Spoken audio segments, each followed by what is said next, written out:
I want to talk about something I've spent most of my life circling before I had the language for it.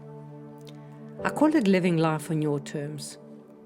And what I've come to see is that many of us don't fail to live well because we are incapable, blocked, or unhealed, but because at some point we quietly, unconsciously stepped out of the center of our own lives. Most people don't realize when this happens. It usually happens when belonging feels more important than truth, when safety feels more important than self-expression, when staying connected feels more important than taking a stand.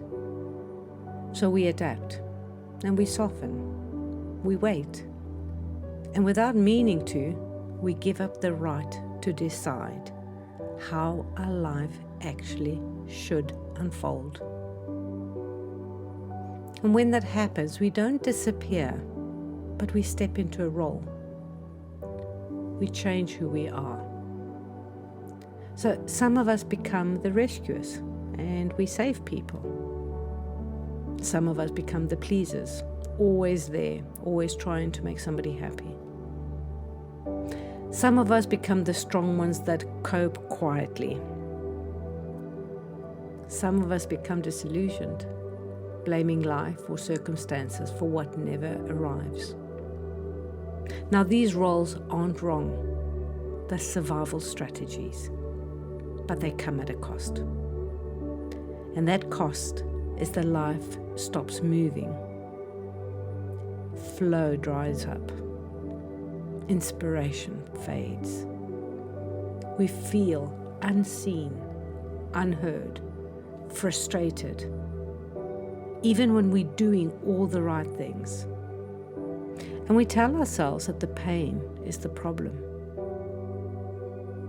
But often the pain is just the signal that we are no longer living on our terms. Living life on your terms doesn't mean leaving everything behind. It doesn't mean becoming selfish or fearless. It means stepping back into the position where you decided, rather than waiting for permission, waiting for recognition, or for safety to come from outside of yourself. So it means taking a stand for your own life. My work is for people who know they're capable, but feel stuck, flat, unseen. People who have done the inner work, understand themselves deeply, yet they feel like their life hasn't fully landed. It's not flowing. I don't help people fix themselves.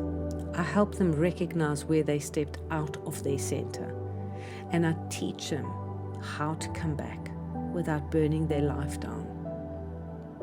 Because when you start living on your terms, not from reaction, not from your role, not from waiting, things begin to move again.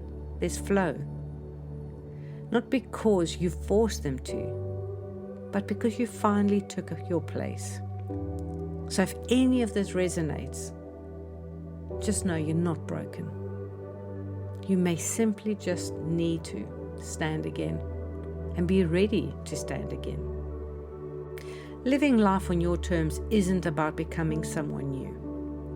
It's about returning to the place you stopped standing, returning to the place where you were yourself. It's that place where you destroyed who you were and adapted into something that you thought was safe. So living on your terms is about returning back to yourself.